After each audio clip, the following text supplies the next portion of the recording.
Well, yeah, thank you, everybody, and good morning, and welcome to the inaugural Water Resources Science Symposium. My name is Chris Jones, and I'll be serving as the lead and also the MC for today. So I'm leading the symposium effort, and I'm thrilled to open this event on behalf of the Department of Water Resources. This symposium really grew out of the department's commitment to building community capacity, which we go into details into our strategic plan. But it's an opportunity to deepen our connections with the communities we serve, strengthen engagement with our partners, and showcase how science guides our decision-making. This year's theme, Science Drives Our Decision-Making, reflects DWR's dedication to using the best available science to guide water management, support ecosystems, and safeguard communities across California. Throughout the day, you'll hear from DWR scientists, engineers, and our collaborators with presentations that showcase cutting-edge science from climate assessments and genetic monitoring to innovative modeling and data tools, and how they inform real-world decisions shaping the future of water management. Looking at the day ahead, we'll start with a diversity, equity, and inclusion moment, followed by opening remarks by DWR Director Carla Namath. And then we'll move into the presentation of the Sierra Nevada Phillips Award for Women in Water Resources Science.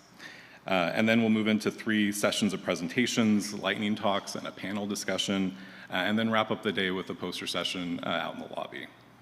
But before we jump into the agenda, a few quick housekeeping notes. You can find additional details and resources in your programs with a QR code that you can submit questions at any point during the day, and we'll address those questions at the end of each session and during the Q&A portion. Restrooms and water stations are outside the auditorium underneath the stairs and to the right. And then a quick safety note, if an evacuation is necessary, please leave immediately using the nearest exit or as directed, and walk carefully to the Franklin Roosevelt Park at 9th and P Street. Our teams will provide further direction if and when it's safe to return to the building. So with that, I'll turn things over to Ebenezer Ampa for our diversity, equity, and inclusion moment. Ebenezer.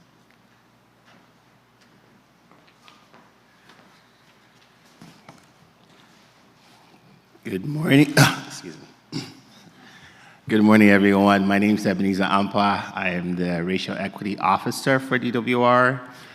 I represent the Racial Equity Office, and I work alongside Andrea Riley, who is our policy advisor. It's good to see so many familiar faces this morning, and I'm looking forward to having a conversation about just the human component behind all the things that we do today. So our office is responsible for the implementation of DWR's Racial Equity Action Plan, which includes a broad range of initiatives, including creating a work environment where employees feel welcome, they feel celebrated. We believe that our employees are allowed to thrive in an inclusive culture, and that translates into better service for our partners and enhances our outreach and engagement efforts with our diverse populations across the state. Ultimately, our goal here is to embed equity throughout our department's programs, policies, our procedures, and build with intention an environment where engineers, scientists not only choose to stay here at DWR, but that they also choose to grow with us here at this department. Scientific inquiry is often about challenging assumptions, questioning the status quo, and our willingness to look at the world in new ways. Therefore, we acknowledge that to solve the challenges of today and to build a more sustainable future for generations to come, we will need to depend on people from diverse lived experiences and perspectives and create a safe space for them to do so. I'm also pleased today to present on our DEI movement, but before I proceed, I'd like to acknowledge a few significant religious and cultural celebrations for this month. Today is Rosh Hashanah, which is the start of the new year on the Jewish calendar. It is a 2-day observation that begins at sunset on September 22nd and ends at nightfall on September 24th. And to all of our observant Jewish colleagues and participants, Happy New Year. Also on this Friday, September 26th, is Native American Day. It is a day dedicated to celebrating the rich cultural heritage, struggles, resilience, and the many contributions of the Native peoples of California. You are welcome to join us on the west steps of the state capitol on this day to honor, learn, promote, and learn about environmental justice, cultural preservation for Native voices and Californians.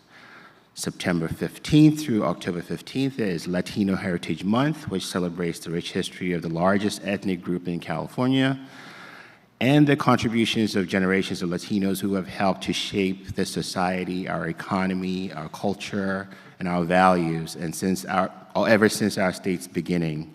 The leadership, service, and vision of Latinos continue to enhance all facets of American life and inspires all of us. In alignment with the theme of the symposium, I'd like for us to pause for a second and think about all the people behind the scenes doing this kind of work, and more importantly, who is involved with this work and who is allowed to contribute to the decision-making process. I know we're here to talk primarily about data, which is very important, but we cannot ignore the human factor. Just so you are aware, scientists and engineers are human beings.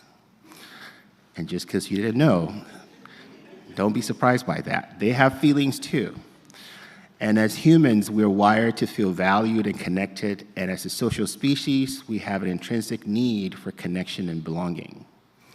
Having a genuine and authentic relationship with our team members is not something we can easily count, it's not something we can easily track, it's not something we can easily graph. And yet, we can mostly agree that these connections are just as critical for our success in working together to sustainably manage water resources for all Californians. Who we are at our core goes beyond our impressive technical skills, our list of degrees, which I'm sure we have plenty in this room, and our decades of state service or experience. So my simple request is that our conversations today will also revolve around the importance of the soft skills that we all need to create a more human-centric and inclusive environment that we can collaborate in. So implicit bias. Implicit bias in data is a significant issue that affects interested or desired outcomes across industries. For every data point, for every metric, for every statistic, there is an underlying story. Let's not forget that. Despite our good intentions when performing our job duties, data is sometimes collected, analyzed, and used in ways that may replicate or even amplify existing injustices and inequities. For example, when designing or analyzing data, the output is only as unbiased as the people who create it. And how we interpret data, the output is only as unbiased as the people who create it. We interpret it, but it's also influenced by our experiences and our unconscious biases. I encourage you to pause and ask, who are we missing in this room? Who has not been invited to this meeting? And are we really developing support services and technical assistance that are designed with the community in mind? That goes a long way. Identifying and mitigating implicit bias is essential to creating fairer and more equitable systems. So what can we do to reduce the bias that we have in our line of work? Well, it starts with taking practical steps, such as diversifying our data sources to ensure that the data reflects a broad spectrum of groups to avoid skewed or incomplete data. Promoting DEI education to emphasize the unintended impacts of bias in our policymaking, and examining algorithms to identify gaps and inherent assumptions that we take with us to our workplace. We can begin by learning to listen with humility, seeking to understand other viewpoints and not just respond, amplifying voices that may otherwise be overlooked or silenced, and setting aside our egos, our preconceived notions, and more importantly, our instinct to center our own perspectives. This may require us to dig deeper and embrace some discomfort as we confront knowledge that challenges everything that we've assumed about ourselves. However, it is a necessary part of our growth to achieve better cohesion and decisions among our teams and partners. So to sum up, diversity in data and science is not just about fairness. It's about fostering innovation, ensuring that science is relevant and equitable. The more diverse our scientific and engineering communities are, the stronger, more impactful, and more inclusive our data also will be. Increasing diversity in engineering and science is not just about getting better results. It's about making sure.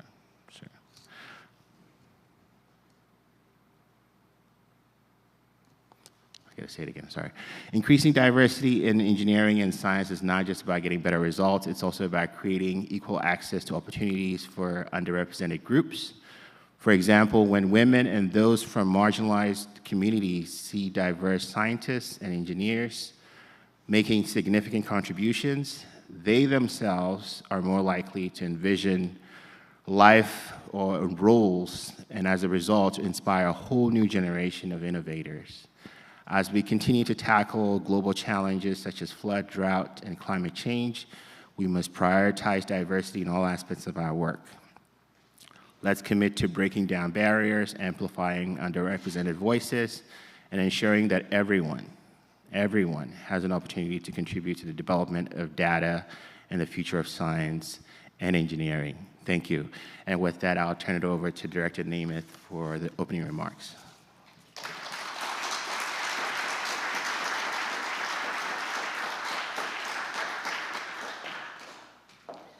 Thank you, Ebenezer, and welcome all of you for joining us today. As Ebenezer just pointed out, science is a team sport, so it really does take all of us.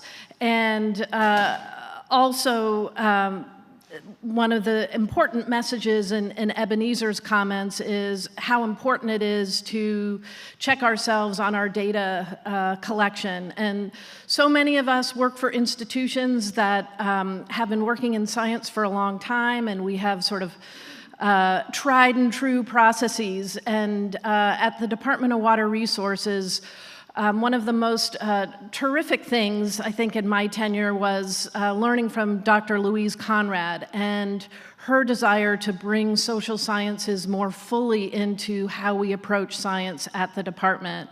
And I think Ebenezer's opening comments really articulate why that's so important for our future in California, especially as we're adapting to much larger forces. I know we can do better if we listen to more people and understand more about our communities so that we're bringing everybody along in adapting to our new climate-driven realities. The theme of this year's event is Science Drives Our Decision-Making. That's meant to demonstrate the department's commitment to that and the work that we are doing to expand our scientific reach. That cannot happen without collaboration with you all. We have about a little north of 300 people attending today's symposium.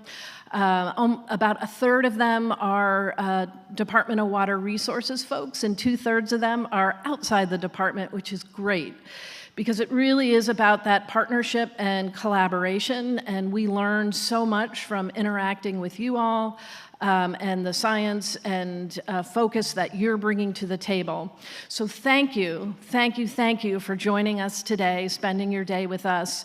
It's my hope and desire that as we move through our sort of 3 tranches of topics today, that by the end of the day we'll have sparked some new connections and new inspiration that can keep us going.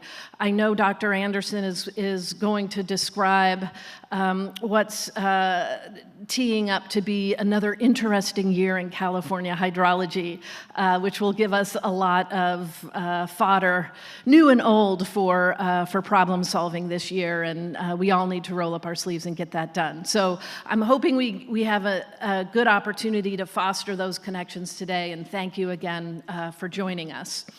I think the next part of our morning is the presentation of the Sierra Nevada Phillips Award. So she needs no introduction. Dr. Louise Conrad is going to take it from here.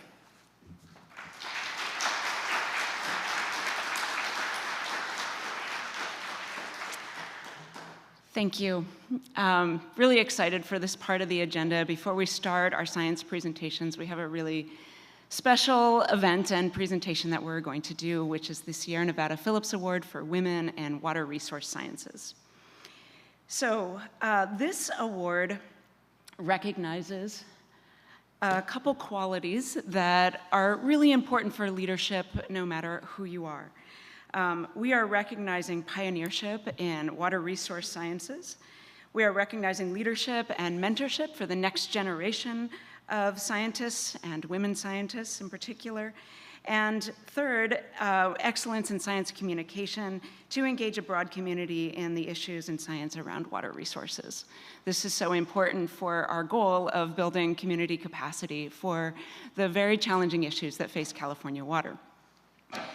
And across sectors of water supply, flood, groundwater management, ecosystem resilience, science and technology are really critical to effective management. We rely on them every day, and we rely on their advancement so that we can address these challenges. And we recognize with this award the really vital role that women have played and will continue to play in providing that leadership to bring a diverse community of scientists to these challenges. There are many women to recognize with this award, and this is our chance to hold them up as leaders for navigating our water future. This is going to be the third annual presentation of the award. This award was established in 2023. There's more about it you can read on page 8 of your booklet that you received. And in 2023, we presented the award to retired DWR Lead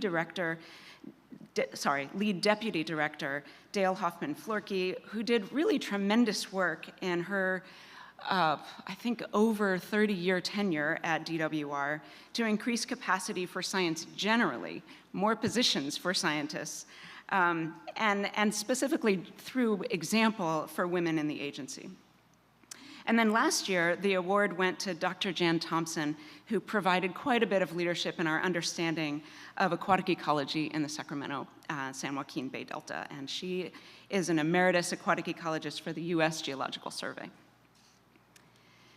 So this award is called the Sierra Nevada Phillips Award for Women in Water Resource Sciences, and that is based on a real person. Sierra Nevada Phillips was, and you're going to hear more about this, was a trailblazing leader in her community when she owned and operated a summer resort business at the Phillips Station near Echo Summit from 1909 to 1921, when she passed too early from an illness. She left her land parcel to her daughters, and the land has passed in ownership through her matriarchal line ever since. And this slide is showing you some of these photographs from her. Her nickname was Vade, and she is there in the middle picture with her daughter Alice, her husband James Bryson, and they're a group photo of the women of the Phillips family with a grandson as well, Vade's grandson. So this is special for DWR because the Phillips family has hosted DWR's annual snow survey on their land since 1941.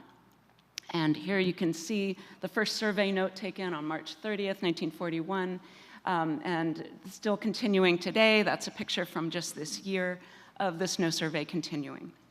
And we are really grateful for this partnership with the Phillips family to maintain this really important monitoring effort that is so integral to our water planning at DWR.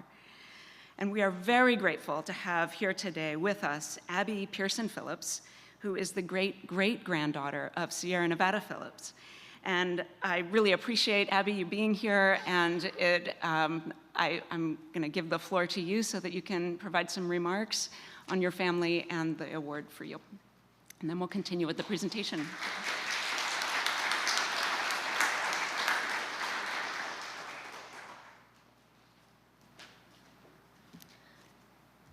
So this year I'm going to talk a little about my mom and her role at the survey. We lost my mom in April. The first year we did this award, I introduced Sierra Nevada, and this is my mom's time to shine today. So when I started pondering over this award, I was curious to know how many science in the world there are. Of course, each contains multiple offshoots and specialized areas, but I counted over officially 24, which I don't think is right, recognized studies sciences, from anatomy to oceanography, ecology to zoology, computer science to microbiology. The study of the human mind and the relationship with the heart, both physically and mentally, has always fascinated me. Generational relationships in the history of the Phillips family is an ideal example of the science of the spirit. Today, as we gather to celebrate the remarkable achievements of women in science, I am going to introduce you to a direct branch of Sierra Nevada. I will attempt to paint a picture for you of a woman of particular significance and importance. Hardened with small, sweet hands, lean but large on expectation, wise with understanding. However, the wisdom came from experience, experiment, and deduction of reasoning in unique circumstances. This woman taught me the value of quiet observation. An absolute key to any science previously mentioned: don't just look, see, watch, seek to understand, then try to feel it. Either through touch or through the heart space, science is within the heart. If my elementary school education rings true, the 6 senses are part of sciences. So Mom taught me, if you stay long enough and open your heart wide enough, you can feel the weather come in. You can know what direction the bears are going to come by. Perhaps even recognize the season before it arrives. Nature will warn you of her plans if you choose to listen to her voice. If math is finite and science is deductive, then the characteristics of the human spirit are connective. Like a network of underground roots and mycelium, so is the energy and experiences we all have, a complex symbiotic relationship within my bloodline. My mother did not have the opportunity to meet Sierra in this life. However, she embodied much of her welcoming spirit. She may not have a technical degree, but I guarantee she has a master's in the way of the environment on that mountain. Generational heart science, not physicality of it, but the emotional capacity of it. For example, my mom, Carol, surrounded herself in a home of history, antiques, and a legacy of journals and awards from all of the family. A great deal of these items were handed down to her from her mother, her grandmother, and her aunts. She cherished these items, and as the inertia of time rolled on, so did the endless stories of truth she would tell. Each visitor a friend, every story an opportunity to keep alive the passion she had for the land and the lineage that has always resided there, even before the Phillips family did. You see, the science my mom specialized in was connection. For those of you who are lucky enough to meet her, you know the hospitality she enveloped.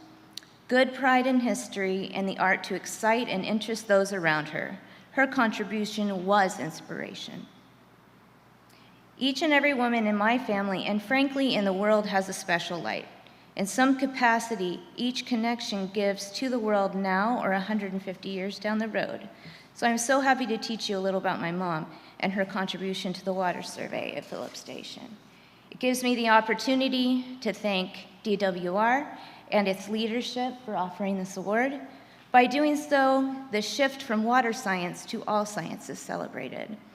When I spoke of Carol at her remembrance, I compare her life to a blanket, warm when the mountain is frigid, sewn together by experiences, embroidered by those who come before her. A passage of innate knowledge through DNA, a science I am grateful for. In the same way, the achievements we honor today are interwoven within the fabric of the collective female ingenuity that has enriched our understanding of the world. Today, we recognize those who embody the spirit, the women whose research is not only innovative, but transformative. Women who deserve the recognition, and ladies who rally around girls to encourage learning and exploration. Women with heart space are a part of the fabric of science, and that can never be erased. Much like the heart's capacity to adapt and evolve, they redefine what is possible in their pursuit of knowledge and truth. Congratulations to today's nominee.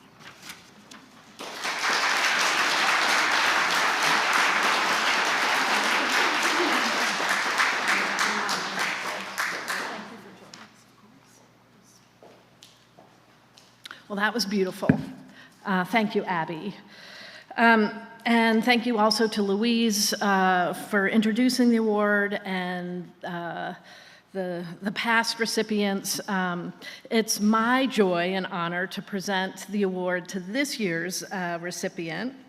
Many of you know her, but this year's recipient of the Sierra Nevada Phillips Award is none other than Dr. Ellen Hannock of the Public Policy Institute of California. So if Ellen would please join me on stage, I'm going to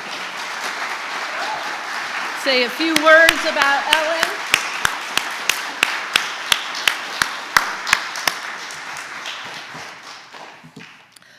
Hi, congratulations. Ellen, as I think we all know, she is a prolific publisher of public policy and scientific material. She's a highly regarded economist. She began her career, I believe, at the World Bank in Washington, D.C., and the Center for Cooperation and International Research and Agricultural Development in Paris. And she brought her expertise right here to California, where we very much needed her help and leadership. She founded the Water Policy Center at the Public Policy Institute of California in 2015, and she served as its director until last year. And under her direction, the Water Policy Center has researched, analyzed, and provided policy guidance on so many issues in California. And even most recently in her retirement, I guess this is retirement, she published with colleagues a new report about how much water is available for groundwater recharge in the Central Valley, a huge issue that's going to drive so much of our health and safety in our communities' safety in the years going forward.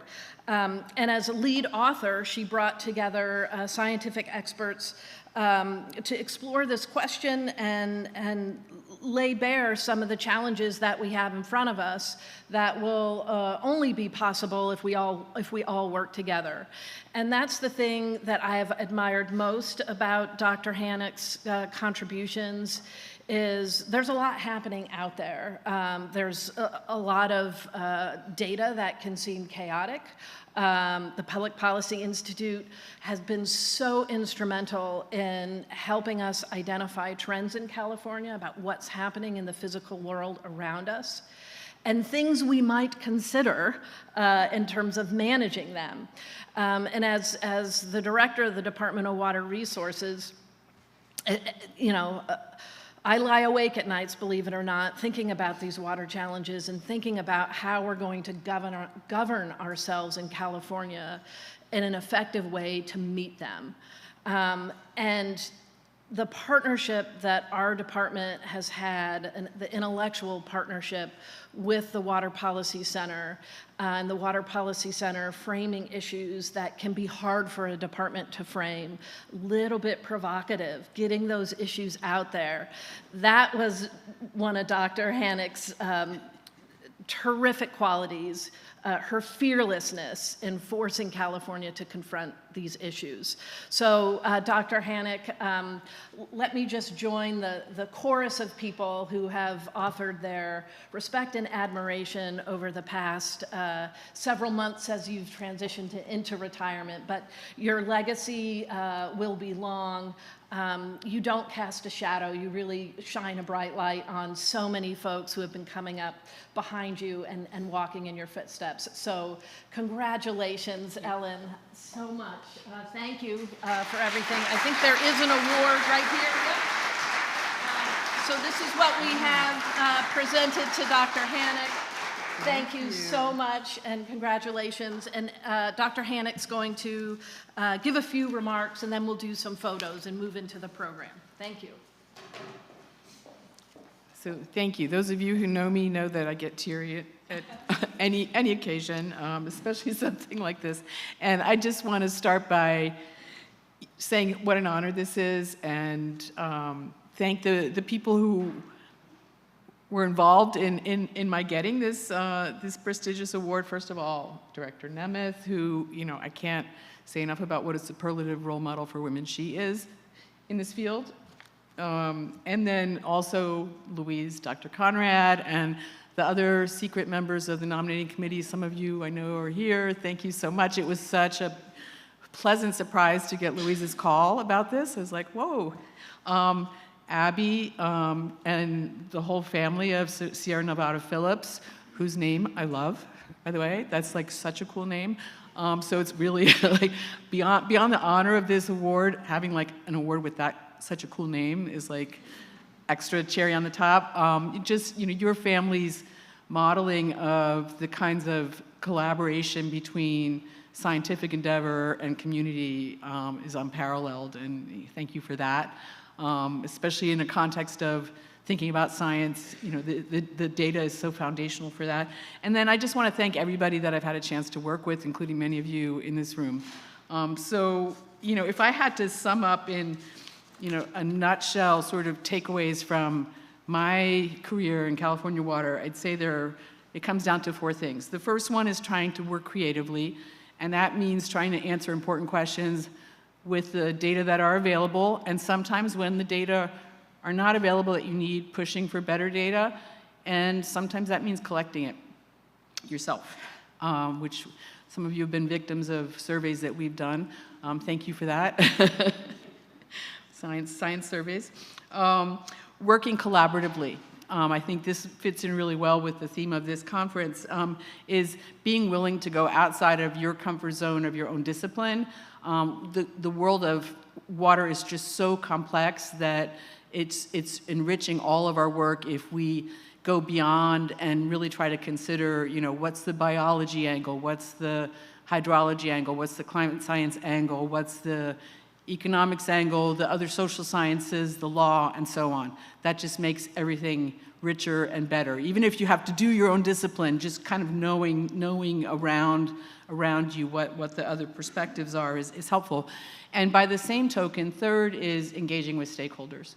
And by this, I mean beyond sort of the research community to all of the folks who, for whom how we manage water matters. And I think this can help ground your work, and it can make it more relevant.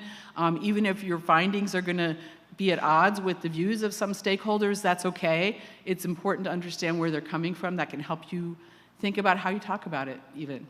And then finally, for me, keeping it interesting and keeping it fun has been a big part of like why I get up in the morning. I might go to bed at night worrying about a problem or how to solve it, but getting up in the morning and knowing, for me, 2 things keep it interesting and fun. One is trying to learn something new every day, and in California Water, there's no shortage of new things that you can learn every day. And then the other is just seizing opportunities to engage with all the wonderful people in the world of California Water, and today is a great example of that kind of opportunity. So with that, just thanks so much. Thank you, everybody, and have a great conference. I'm going to hang out for as much as I can. Bye.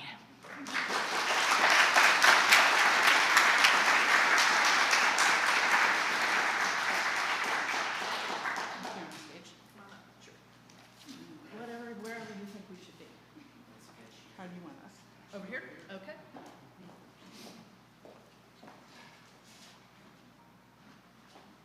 Should we have this in or yeah? Giant knee behind us. The light just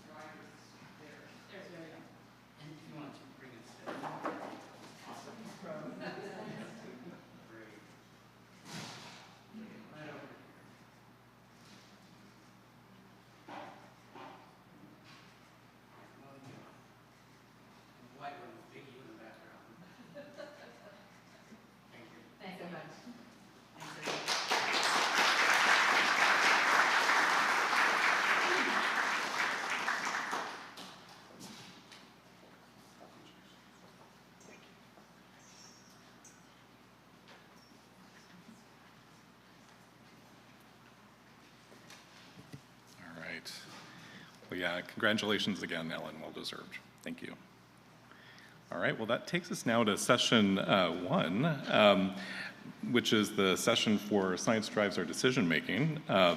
During the session, you'll hear from DWR experts about how cutting-edge science is shaping water management across California. But before we begin, so this is just a quick lineup for today's session for session 1. But to kick things off, I'll hand it over to Michael Anderson, who will share California's strategies for managing climate extremes and enhancing decision making. So over to you, Michael.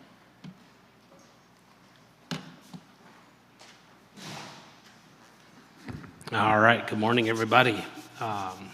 Fun to get to kick this off. This is a fantastic opportunity. Again, congrats. So we're going to start here with a little bit of art and science. Those of you that might recognize that background image, that's from the Orangerie. That's Monet painting his water lilies after his cataracts surgery. Think about that, cataract surgery back in the days of Monet. Fascinating to see what he saw afterward, and then what we can see as I'll explain. Sometimes you have the data, sometimes you don't. All right, so here we go. I want to start. So here's what we're going to talk about. We're going to set the stage, talk about the roadmap for a climate resilient forecasting framework. One, I'll tell you what that is. Sounds pretty awesome. And then really talk about the value of partnerships. This is how we're going to move forward and survive.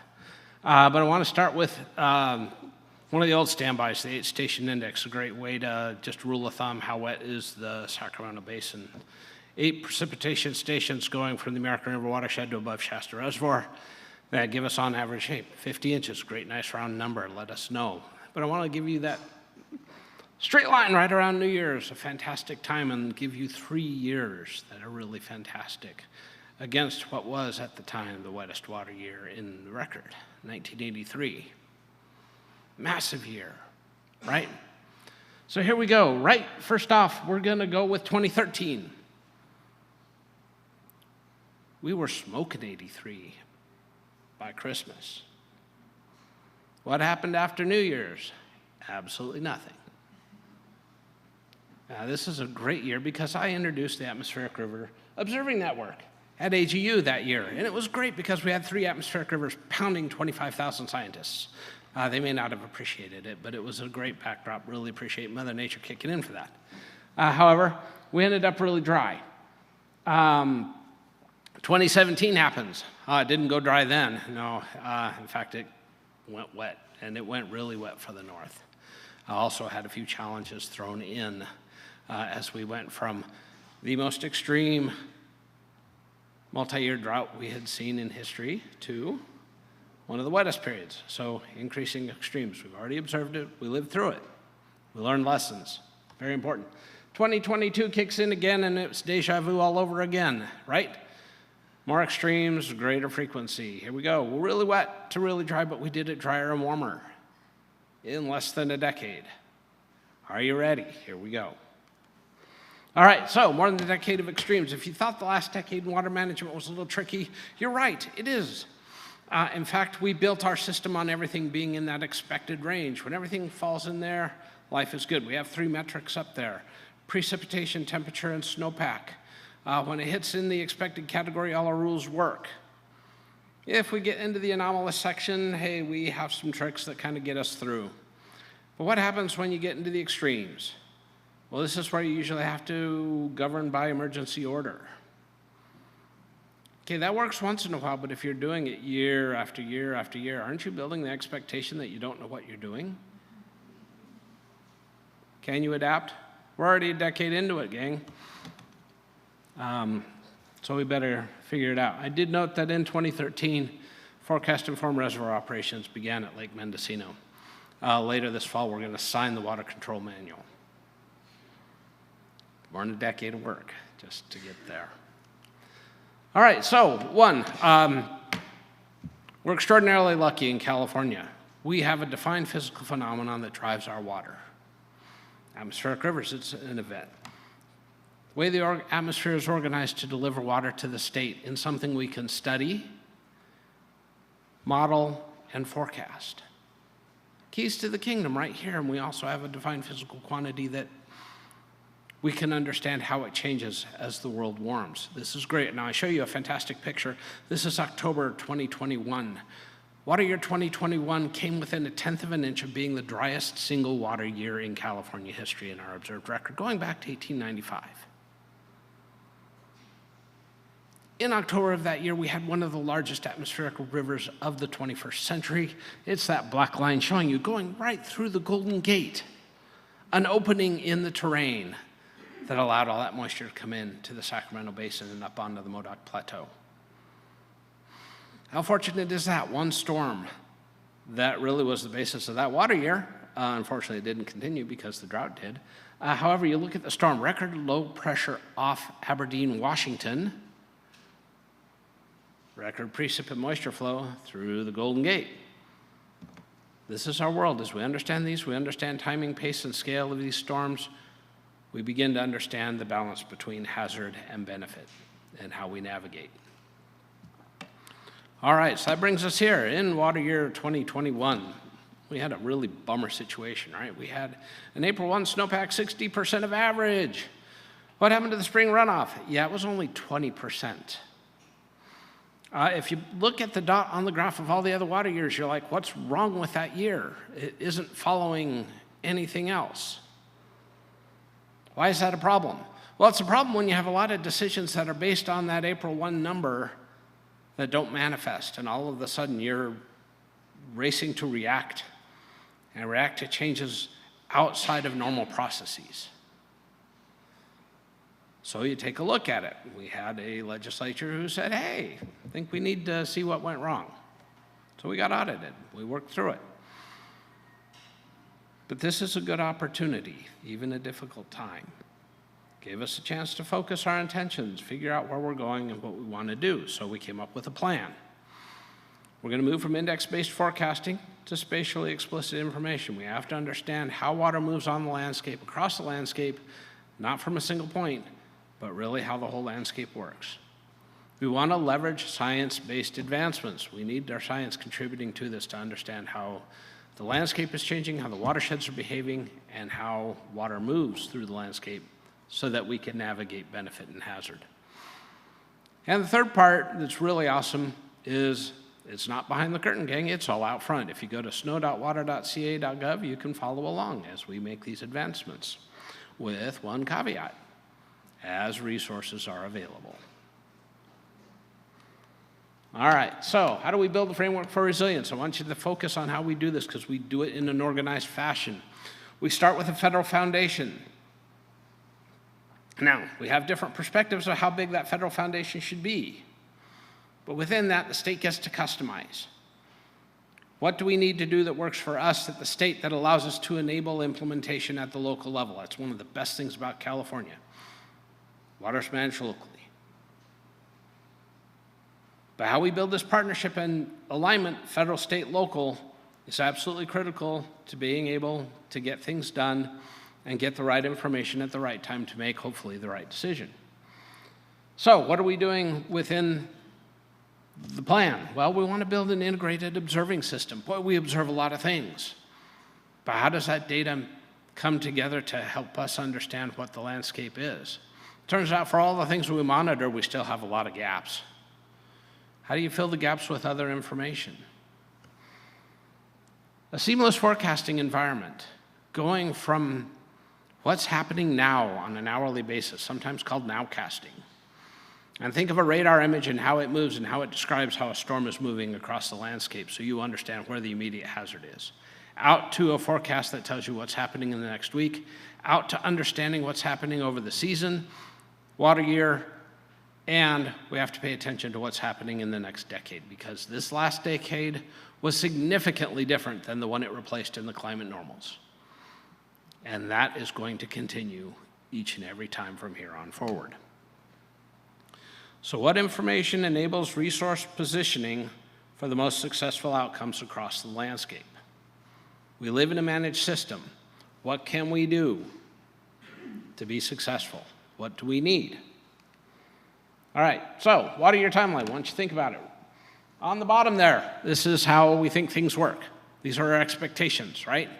When the water year starts, when we hit the peak, half our water year falls in the 90-day window, December, January, or February, the make or break, right? The miracle Marches, the one-time month that can either bail us out or maybe not. Snowpack peak, April 1.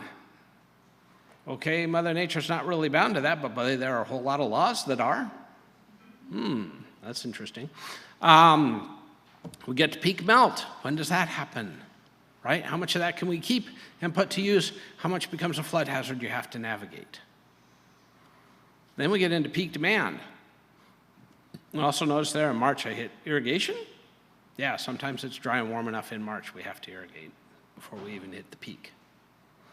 Then we get into summer and we get into this time of year, and now we have to think about something new. Decaying tropicals, and while I was away, it turned out we had some decaying tropical moisture that caused some problems. It's part of our world now. We hit our end of year target and we get ready for the next one. That's where we are now. Are we ready for 2026? All right, there's some data that we collect. This is a story. This is what my colleague at Desert Research Institute at the time, Ben Hatchett, put together, and he called the Symphony of Winter 2017. Green dots, precipitable water, lets us know when we hit the threshold for an atmospheric river and fluctuations. He tried to draw vertical lines where it crossed. Little yellow dots, that's the freezing elevation based on our vertically pointing radar at several stations across the Front Range of the Sierra.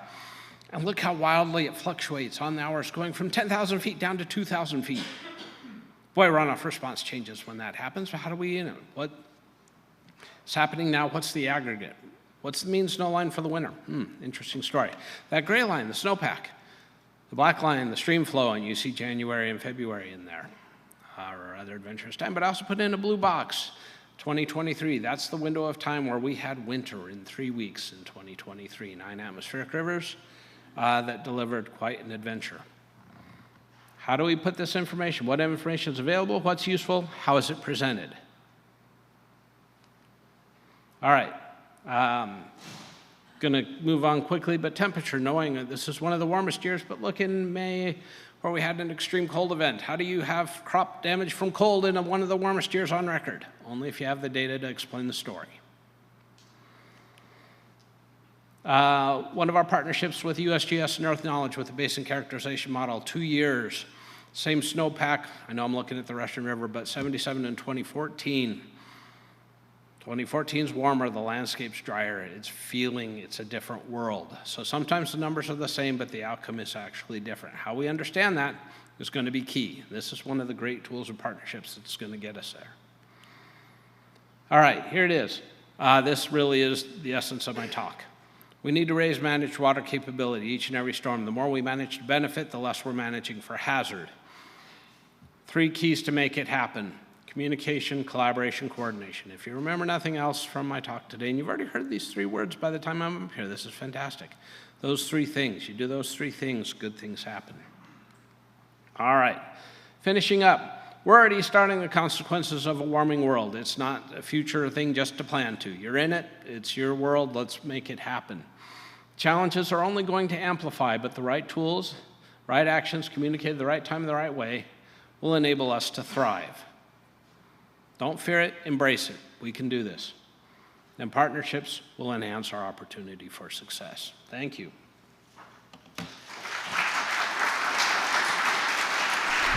Thank you, Michael.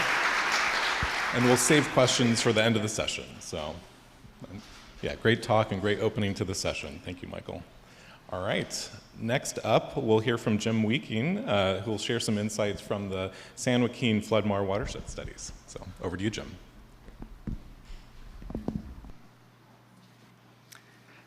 Thank you, Chris.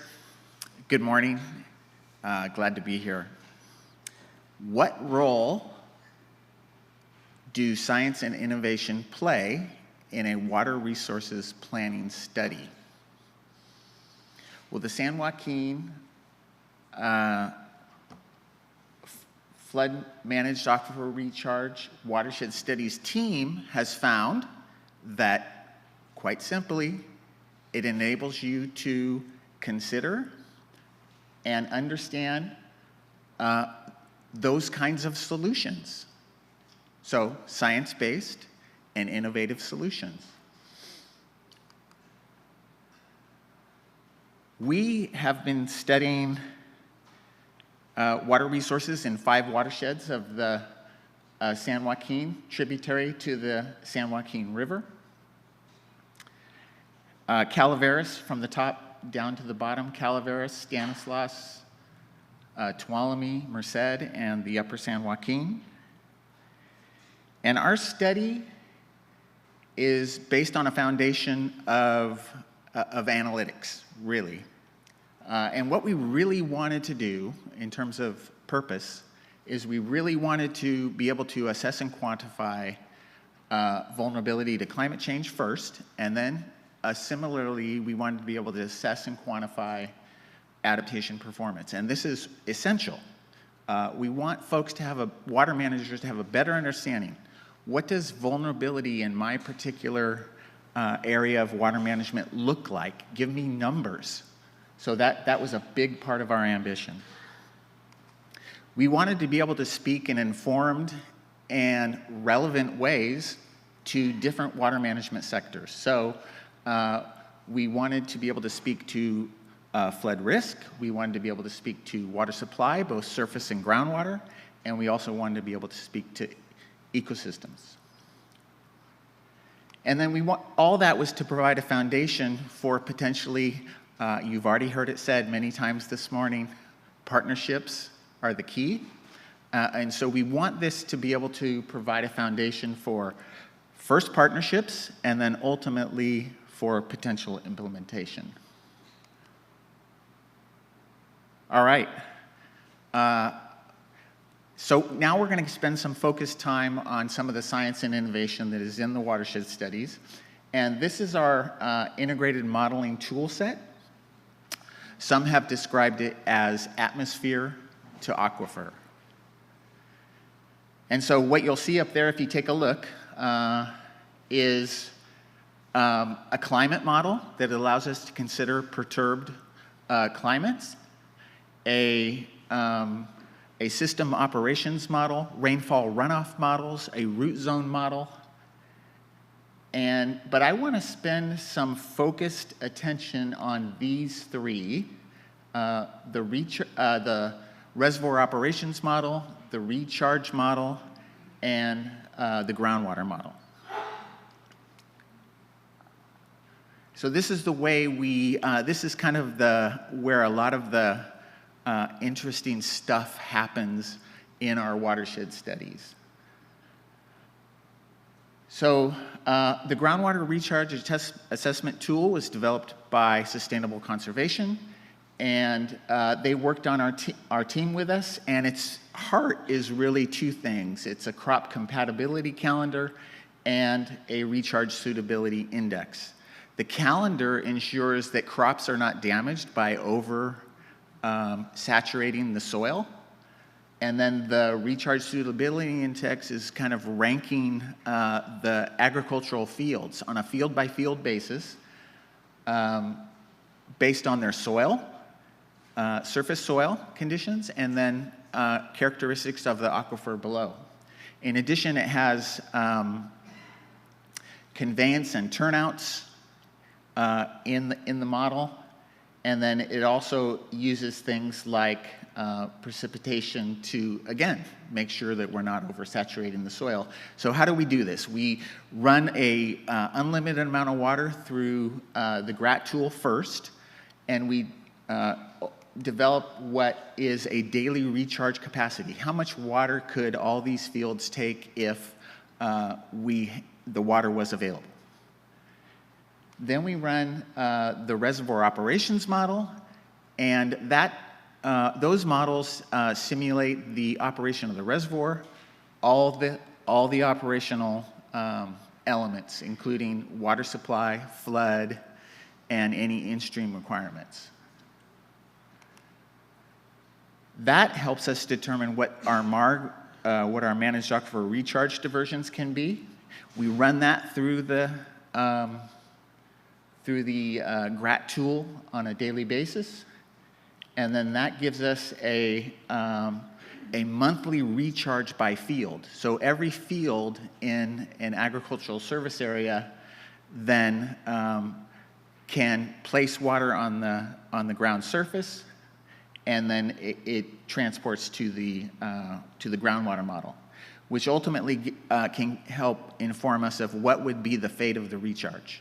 Meaning, we can understand how much of the water is retained in the aquifer, how much of the water travels to an adjacent subbasin, and how much of the water returns to streams.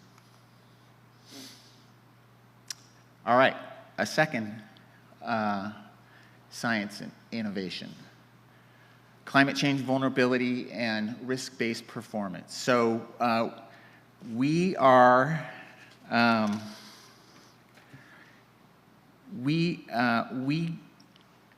climate change vulnerability is determined by comparing results from kind of our baseline condition and compare it against how the system performs with new climate. So we acknowledge uncertainty, and so we assess 16 hydroclimates, and you can see those represented by those yellow dots on there. The current climate is down there at the bottom in the gray, and then 5 additional climates. They range from 1 to 5 degrees Celsius increase and minus 12.5 to plus 12.5% precipitation increase. Each of those dots represents a 100-year hydrologic sequence, and so we're basically comparing all these hydrologic sequences, and we're able to generate a lot of data about what kind of performance we get out of our system using the models I previously described. Here's an example. This is the annual New Hogan Reservoir inflow, and this is just looking at the middle column of the yellow dots. So what you'll see if you're able to look closely there is that the runoff throughout the whole 100 years in New Hogan is primarily a rainfall runoff watershed, is just diminished because of evaporation, mainly. And so the troughs are a little bit lower, but even the peaks are a little bit lower. And that happens throughout the 100 years. If you look at all of the whole array of potential climate futures, you can see that the baseline, there's an inflow to the reservoir, average annual inflow to the reservoir of 144,000 acre feet. The range of potential climate futures is 91,000 acre feet per year to 179,000 acre feet per year on the bottom right. So there's quite a range. And then what we're able to do is we're able to take the global climate models, map those onto the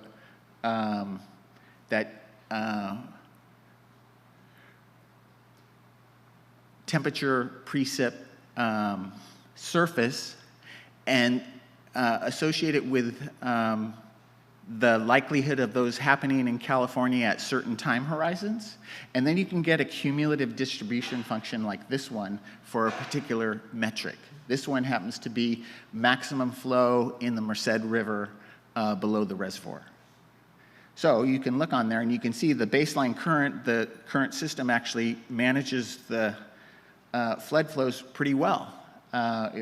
It's able to achieve a maximum flow through that 100 years of a little over 6,000 CFS. The average future, not so great. We're over now 30,000 CFS flows.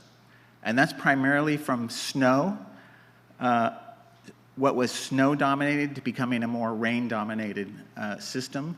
And so you have earlier runoff, greater quantities, and the reservoir is no longer able to manage it. If you're looking at more of a worst-case scenario, this is not the worst case, but if you wanted to look at something like how many climate futures have a 5% chance of happening, you can see that that's an even more dramatic condition, almost 50,000 CFS. All right, so what do we do to innovate? Strategic integration of forecasting and recharge. We are combining two concepts, and Michael already mentioned one, forecast-informed reservoir operation and managed aquifer recharge. Some folks call it FIRO-MAR. And this is a reservoir rule curve. And what you're seeing in the gray there, the conservation space, that's basically the water supply space. And then the flood space in white. And basically, a normal operation of the reservoir, if you're in the gray space, you can fill up. If you're in the white space, you need to get water out of there to keep a buffer for large storm events coming in. So here's in the lower left, you see a hydrograph coming into the reservoir of the storage, and you can see we're starting to have an increase. And what happens if you have a forecast of a big event? Well, if you have a forecast of a big event, you can, labeled there with the 1, you can pre-release some water ahead of the storm and make some extra space, and then you're able to manage that flood a little bit easier. Secondly, you can, if you have a forecast in the green there, 2A, and the forecast says that you don't have any more big storms coming in, you can release that into recharge on a kind of slow and steady rate. And then if you have another storm come in and you're going to get up into the flood space again, you can make a flood control release and a recharge release. Finally, and this is the part of a FIRO operation that folks are used to seeing, you want to be able to hold on to some water at the end of the storage season. And so if water is in that FIRO space, you can retain it into the later months, and then you can do some hopefully good things with it. We chose to use that water for ecosystem purpose. All right, directed recharge, a fourth item. So one of the things we found out is that where you put water matters, and you can actually put water on fields based on outcomes that you want to get to. And so we developed we worked with the GRAT tool, and we were able to figure out ways to promote in-basin retention, and sustain groundwater-dependent ecosystems, provide water for disadvantaged communities, and subsidence prevention. We also use the California Environmental Flow Framework, and we use that because it gives a good overview of hydrology that's needed for different habitats and species. We specifically used it to, and I'm going to zip through these because I'm running low here on time, but we specifically used it to find metrics for salmonids, and then also to provide benefits for salmonids when we didn't see those flows in the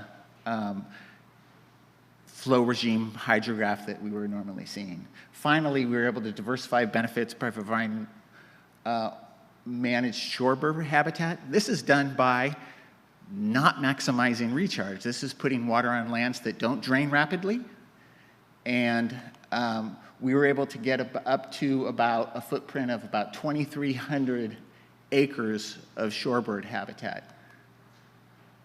A couple real high-level study conclusions. Each watershed is unique. Some are rain-dominated, some are snow-dominated.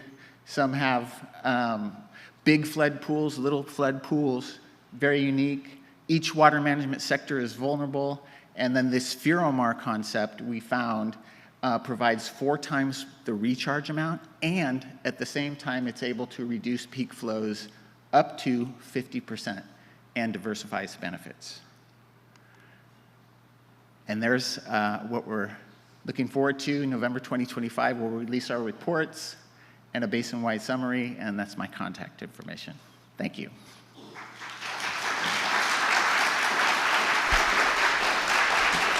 Thank you, Jim.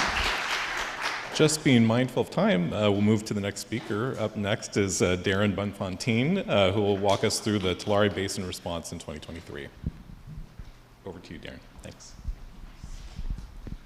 Good morning, everybody. I will get moving here. I'm already regretting the glibness of my title on my slide, but after having experienced it and what we did accomplish in a short amount of time to model the ancient lake bed was quite a feat, and so I think we pound our chest a little bit now. So we'll go through the background a bit of how the stage was set there. Mike brought it up good, I think, with the AR models. We'll look at how those came through in 2023. We'll look at developing a hydraulic model for the Tulare Basin and what that takes, all the data collection, and what we produced for that advanced planning exercise.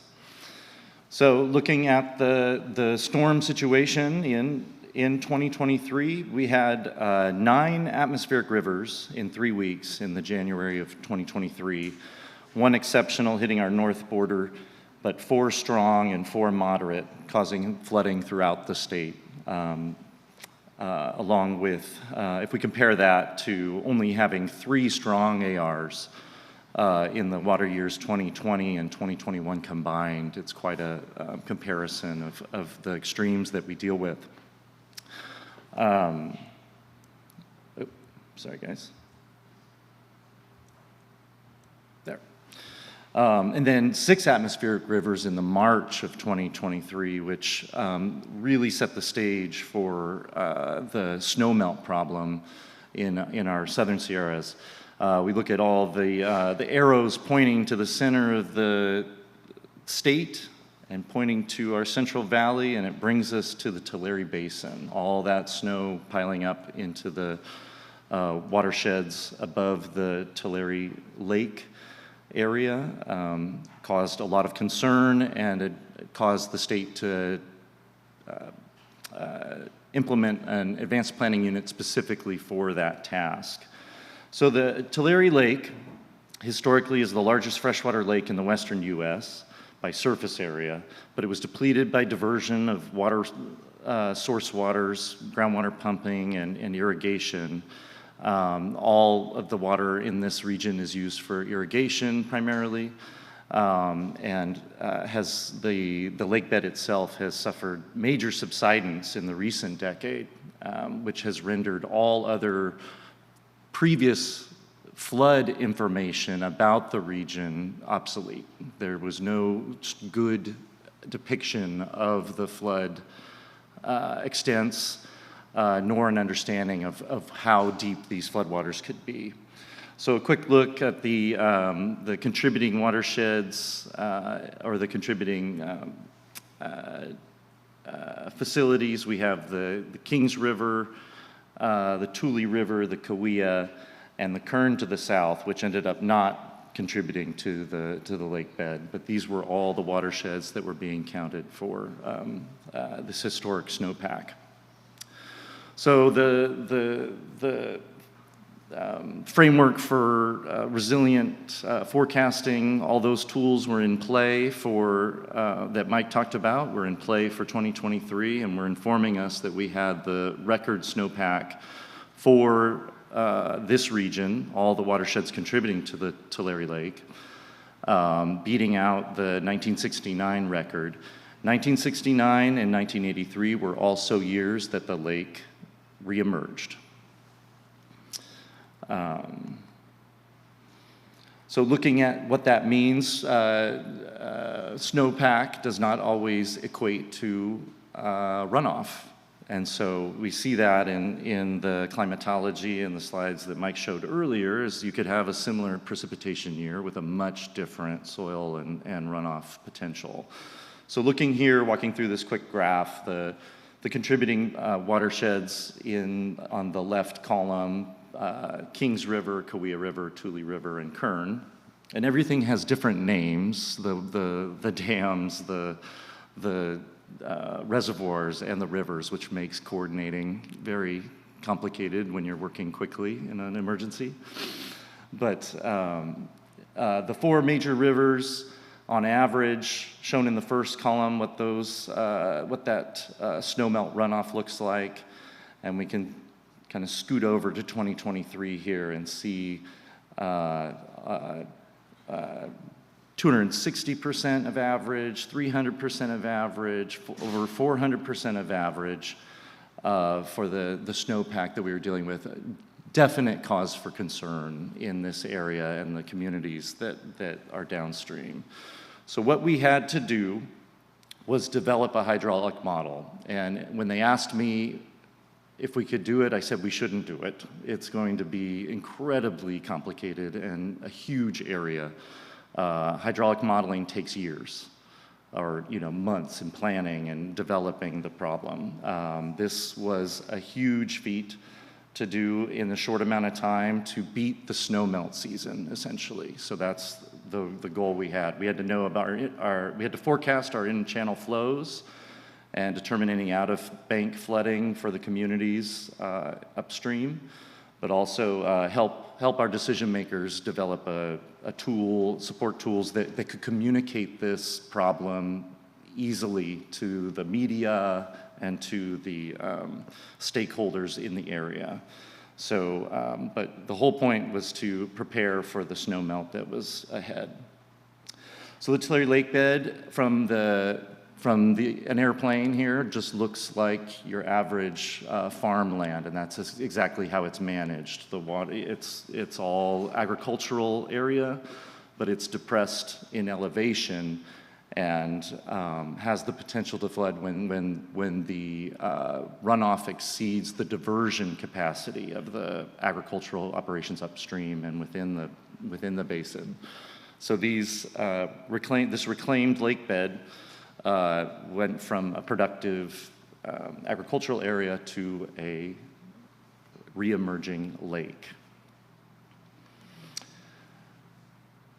We didn't have a lot of gauge data to deal with for this area. This area has been operating on its own for 40 years since the last reemergence of the lake.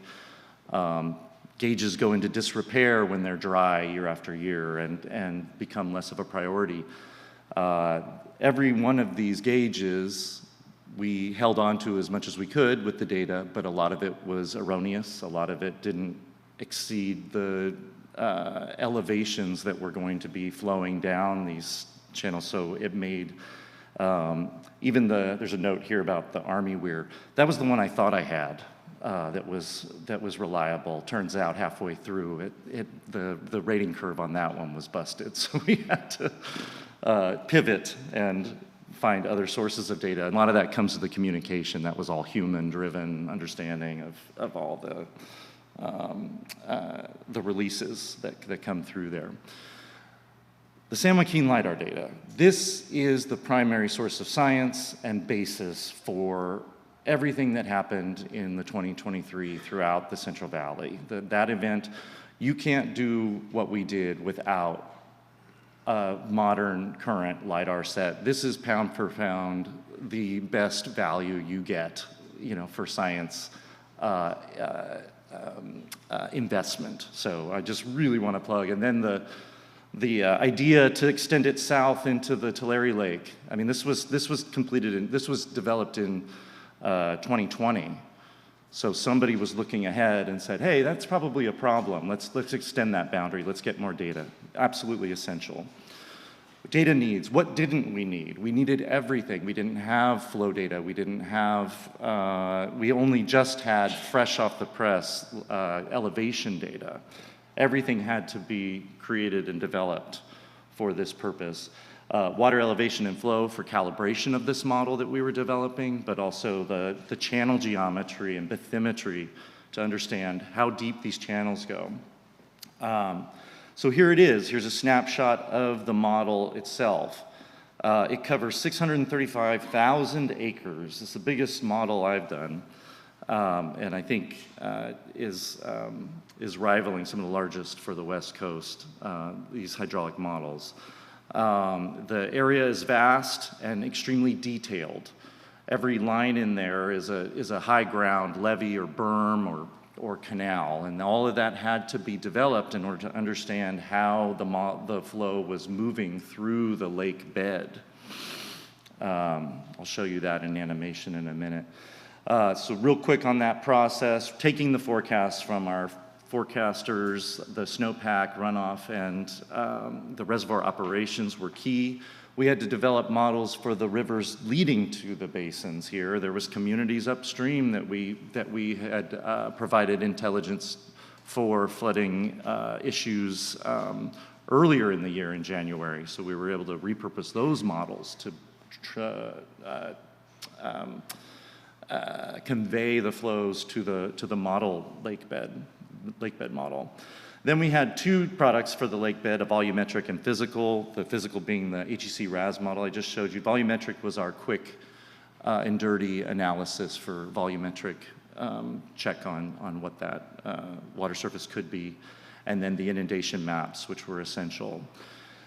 Satellite imagery, this was new to me in 2023, and maybe some of us were working in this world more, but this was readily available online, and we were able to pull this in, and we couldn't see where it was going for the future, but we could tell where we had been. And when you're developing a hydraulic model on the fly, this was the only ground source information that we had for extents of flooding. You'll notice that the flooding to the south is filling first in the sequence of how this goes. That southern area is all higher elevation than the lake bed itself. The operations of the agricultural interests in the area were pumping water out of this area to the south where they knew they had higher storage. Those pumps ran continuously. The volume was essential to evaluating the current state. We had to put the pumps and the conveyance and the cell storage of each of those basins into it in order to get an accurate read of how the model and how the lake would perform in a forecast.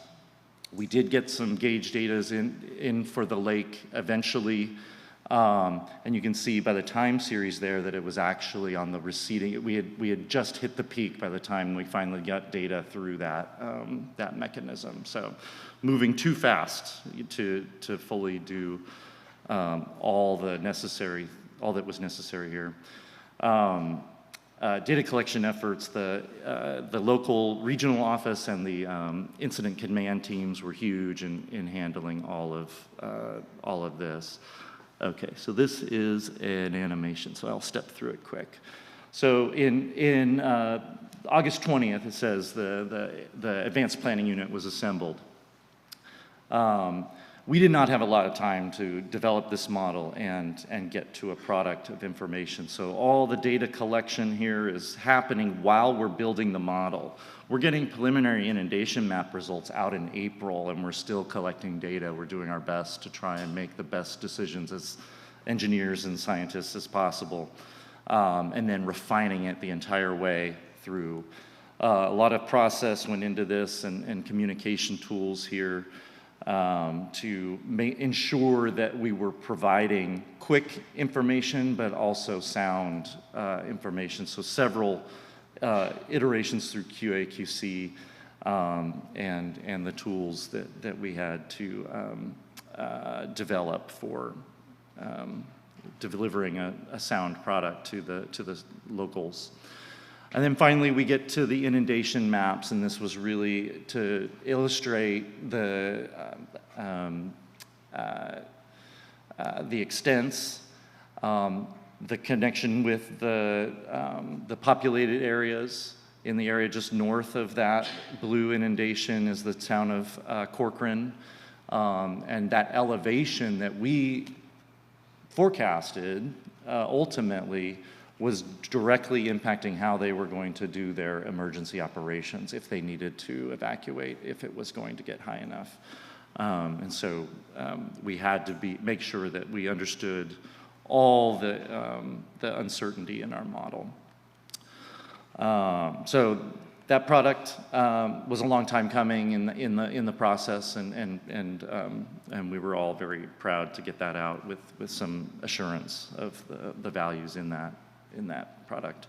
So I think, just in conclusion, utilizing the latest science, really, some things became available during that process, like the satellite imagery being readily available. Like, those things were huge in what it takes for a flood modeler to do their work, but also having that LiDAR. And I think if you get the chance to invest in that for the state, do it.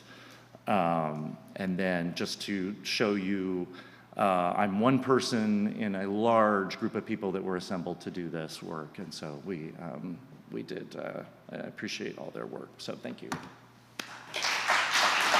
Thank you, Darren. All right. Well, up next is Brett Harvey, who will discuss how collaborative science can inform decisions under uncertainty. Over to you, Brett. Where are we at? Hello, everybody. It's great to be here. In the interest of time, I'm going to launch right into this. So I'm going to use a science program that I have been leading to illustrate 4 themes or points about fisheries science and maybe other types of science occurring in the Central Valley.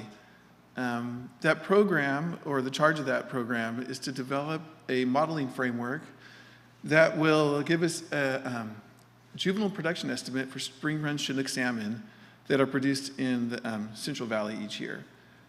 And the key thing to really understand about a JPE, or a juvenile production estimate, is that it's a forecast.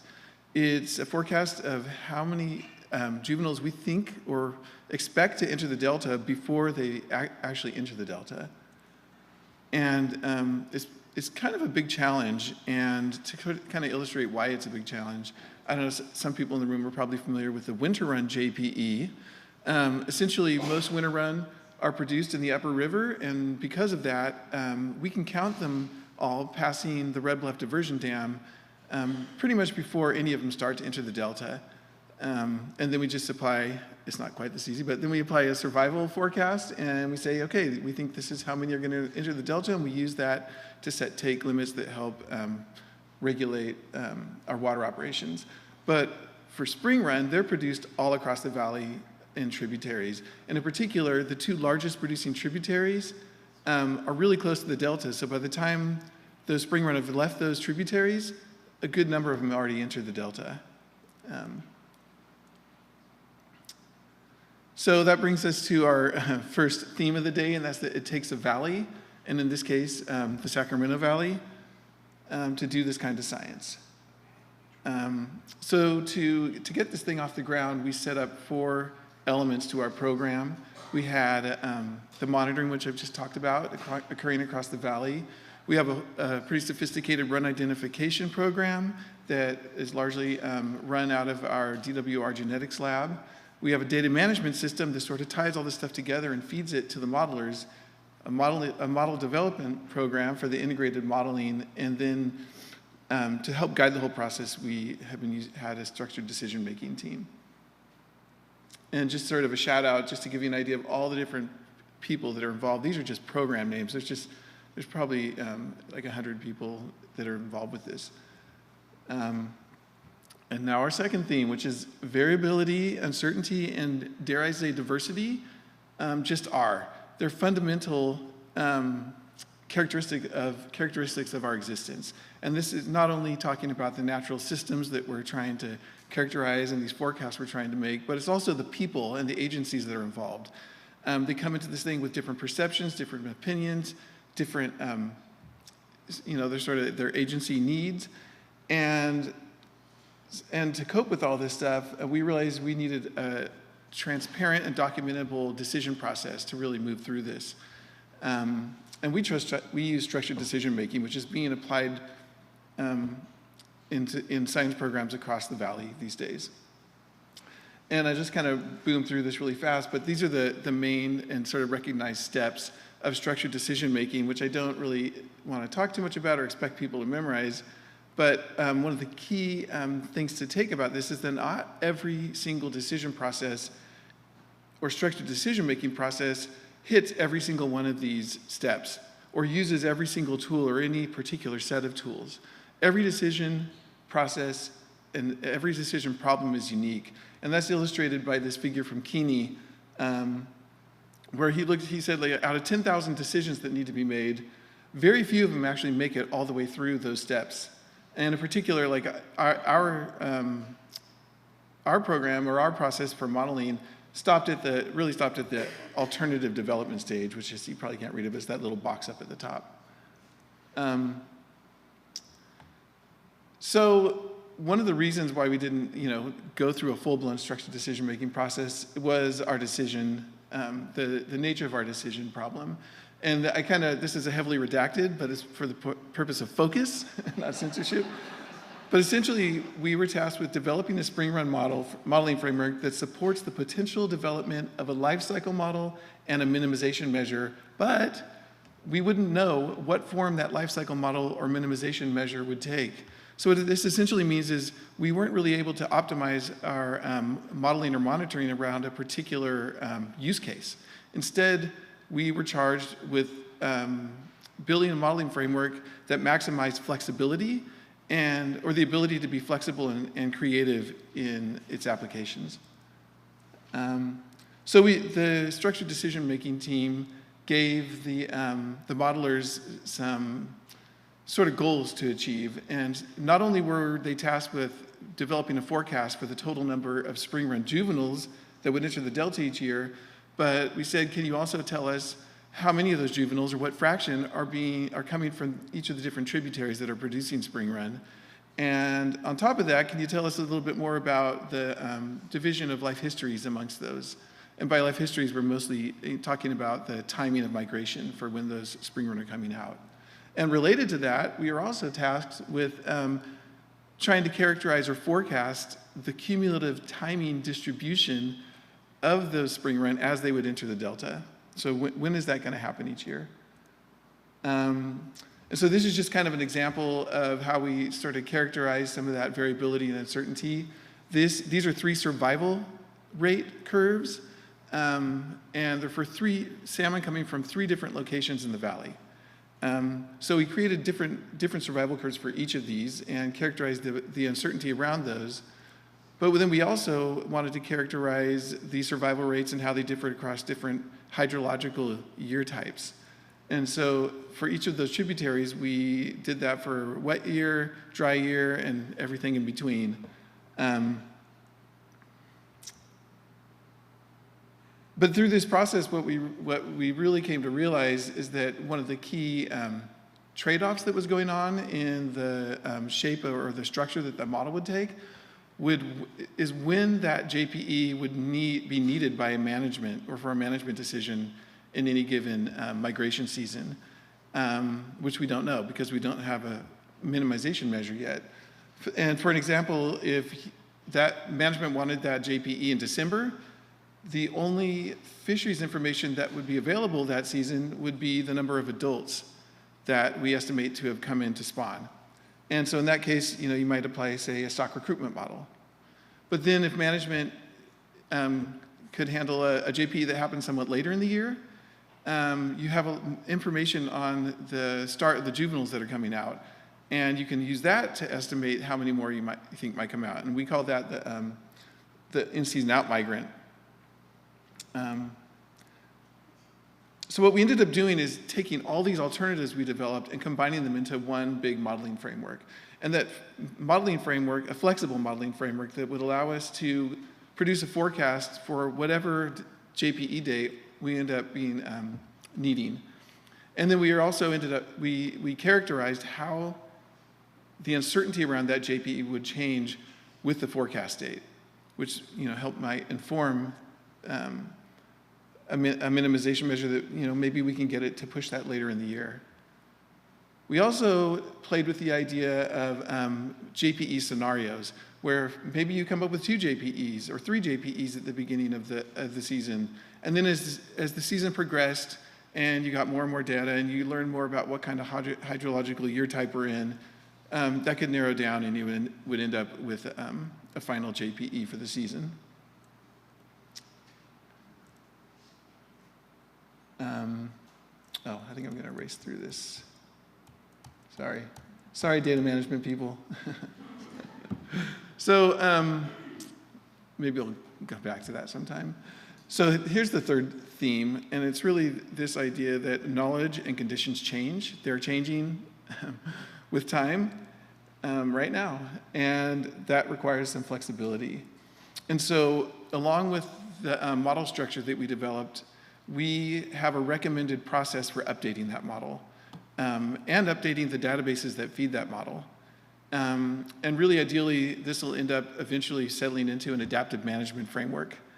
And in an ideal adaptive management framework, we start with this idea, we have some monitoring data, we feed that into models. Those models help us make some management decisions or take management actions. But at the same time, those management decisions should actually inform the structure of the models, and then those models should really inform the kind of monitoring we're doing in an ideal world. And then eventually, when we end up making that management decision and we take an action, that then feeds into our monitoring. We can monitor, feed that into the models, and then we can determine how well we're meeting the goals, our management goals. And so really what's going on is the information is flowing from left to right in this figure, but the planning and design of all of these programs is going from the right to the left in an ideal world. So here's the fourth theme of the day. It's anti-unholism. And you might be asking, what's holism? What's anti-unholism? So really, unholism is this idea of reductionist thinking, or generally our Western scientists' way of approaching science, where we like to narrow the problem, narrow the question, and that allows us to come up with solutions. But one of the issues is we often think that solution that's happening to that narrow problem is solving the bigger problem that we're really trying to deal with.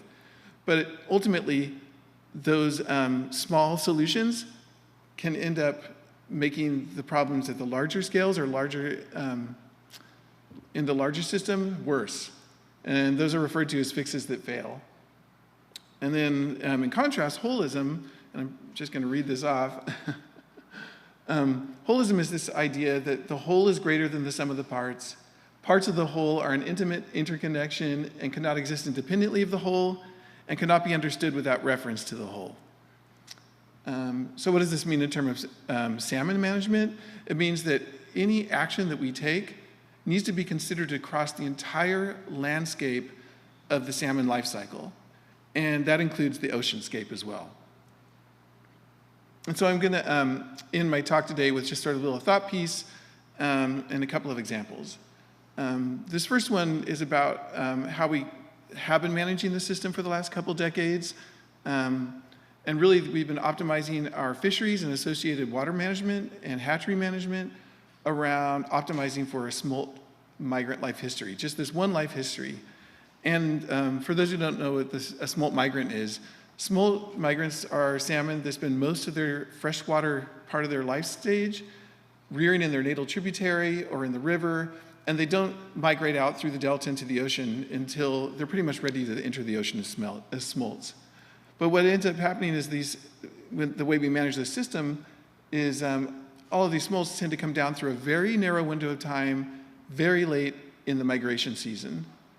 And as the climate is creating warmer and warmer temperatures earlier in the season, this is causing a lot of thermal stress to these salmon. They're facing increased levels of predation activity and also disease. So we're really running into problems with this.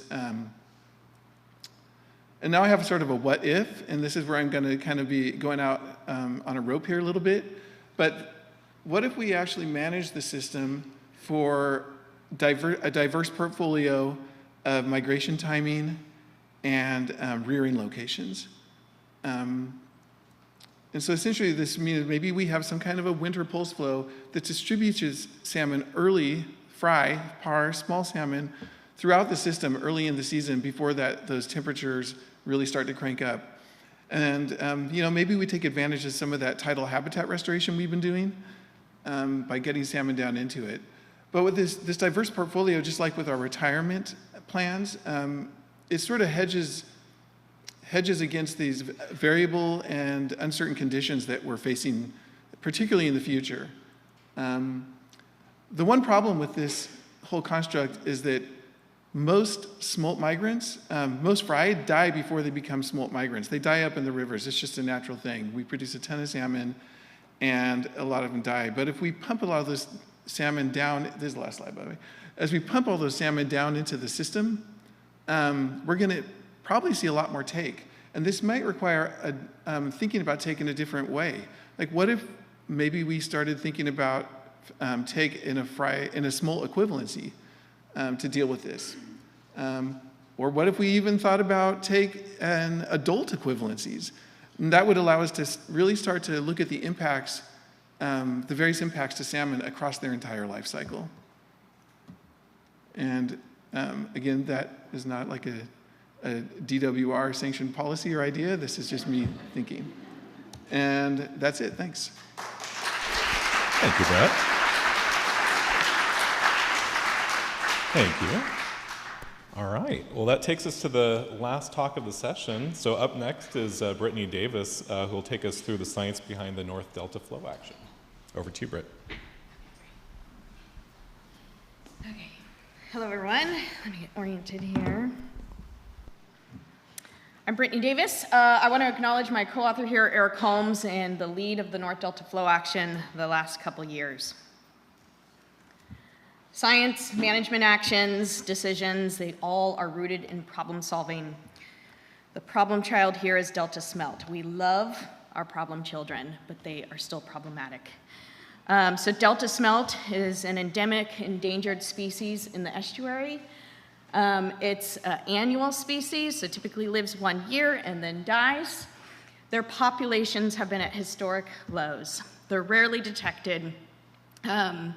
Until recently, supplementation efforts have begun, and now we're starting to get a handful, but we still have a long way to go.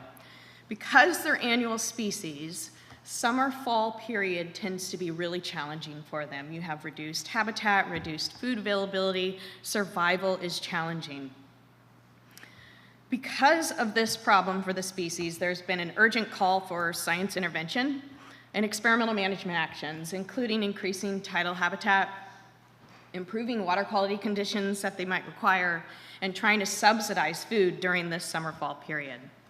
The North Delta Flow Action is just one of many resiliency strategies, and the North Delta Flow Action, it's a mouthful, I'm going to say that a lot. The North Delta Flow Action was also included in our current regulatory framework. So the launch of this action, it began by observations of long-term monitoring data in the Yolo bypass and the Delta by our previous DWR's lead scientist, Ted Sommer and Jared Francich. So here I'm showing you data from the Yolo bypass. The dashed line is Lisbon flow, and the dark line is chlorophyll, so a proxy for phytoplankton or food in the system. And I want to remind you that in the bypass in summer-fall period, flows are typically net negative. So flow is going upstream, the wrong way from smelt habitat. And so what they noticed here in 2011 and 2012 by this dashed line is flow flipped. There was positive flow going through the bypass, looking like a flow pulse, and that was followed by subsequent a bloom in productivity. And so it's these observations paired with contemporary food web science that suggests small river discharges in the floodplain can produce food, and we could transport that food. And so together this formulated the hypothesis for this project that flow pulses can deliver food subsidies in the bypass down to Cache Slough Complex to historical Delta smelt habitat. This study has been going on for over a decade. So you can imagine the number of scientific approaches and tools we've used to evaluate the efficacy of the action and if we're making a meaningful difference for the species. So some of the approaches include implementing the action. So there were 3 flow experiments done in 2016, 2018, and 2019, using different sources of water, diverting Sacramento River water versus diverting agricultural drainage water, mostly rice field water. enhanced monitoring through the North Delta, including monitoring of food web, discrete and continuous water quality, and other habitat features. We also did modeling of hydrodynamics during flow pulses, modeled habitat suitability, as well as using enhanced bioenergetic model to estimate how much potential delta smelt growth we could see. We've taken adaptive management framework to evaluate the North Delta flow action. And through this framework and decision making, which I'll talk about later, we identified a lot of key uncertainties with the project or knowledge gaps that we then did focused or enhanced studies. We used stable isotopes to trace the food going through the system. We used enclosures or cages of delta smelt to test actual responses to the habitat. And then considering negative effects that might happen too. So collaborating with USGS to monitor contaminants in the system. And in the last 5 years, we've really sort of stepped up our decision framework and adaptive management of this action to make a decision, are we going to pursue this action or not? And we did this with scientists across DWR and engineers, but also in the last 5 years maybe, through the Delta Coordination Group. So really working a lot with our state and federal partners, our contractors, other public water agencies, and technical teams. Probably most importantly in this project, though, was landowner engagement, working with the landowners, the local irrigation districts to make these pulses possible. And so I want to focus on 2016. 2016 was the first year of flow action or experimental action took place. And again, the goal is to transport food in the upper Yolo bypass down to the Cache Slough complex to smelt habitat. And here, the dark blue squiggly line, that's the Sacramento River. And up in the circle in the red, that's Ridgecut Slough. And it's there where the Knights Landing outfall gates are. So this is infrastructure that's already there that we can modify or change operations and divert water down the bypass, creating that pulse. And so here I'm showing you a series of figures. First, the hydrograph, and then ecological responses with that flow pulse. The middle is salinity or specific conductivity. And then on the bottom is chlorophyll. So that's our sort of measure for productivity in the system. On the x-axis, we have time. So that's our July to October, our summer-fall period. And looking at the hydrograph, you see that flows in the summer are negative, they're going upstream, and so it was really exciting that we were able to modify operations and send a flow pulse of Sacramento River water down the bypass. And this pulse was marked with changes in salinity, so don't worry so much about the values, but red is high, and so you see higher salinity water moving downstream to the Yolo bypass where it's diluted, and you see the same sort of signal here in chlorophyll moving downstream. But after the flow pulse ended, you see sort of a steady state, a return to the normal conditions. So while this showed initial promise, what these lines are showing you is that we weren't able in this flow pulse to actually push that food down into delta smelt habitat. It only really was able to reach the terminal end of the tow drain. So following 2016, we implemented subsequent actions in 2018 and 2019. In these cases, we used Colusa Basin drain agricultural water. And it's after 2019 that we did a really robust synthesis, combining, I think, data from 2011 through 2019, and then most recently, additional enhanced analyses. And together, these sort of provided a reality check on the project. We looked at data outside the North Delta spatial scope, the scope of the study. And here on the bottom, I'm showing you in the first figure, the North Delta flow action in 2016, where we had these high phytoplankton biomasses. But when we took DWR's environmental monitoring program data, that was delta-wide, we saw, okay, there was high phytoplankton throughout the whole system. And so was it the North Delta flow action that created this pulse in food? Maybe, maybe not. So in the middle here, I'm showing you the pulse in 2016, followed by that phytoplankton bloom. But we looked at the temporal scale and we noticed that, well, that year there was high spring outflow, and there was already sort of this phytoplankton blooms, this seed in the system. And sort of the final straw of evidence for this year was we took a downstream site, a site outside of the spatial scope, Decker Island, and what we noticed was the chlorophyll trend was nearly identical to the lower Sacramento River trend where we were thinking there was a bloom.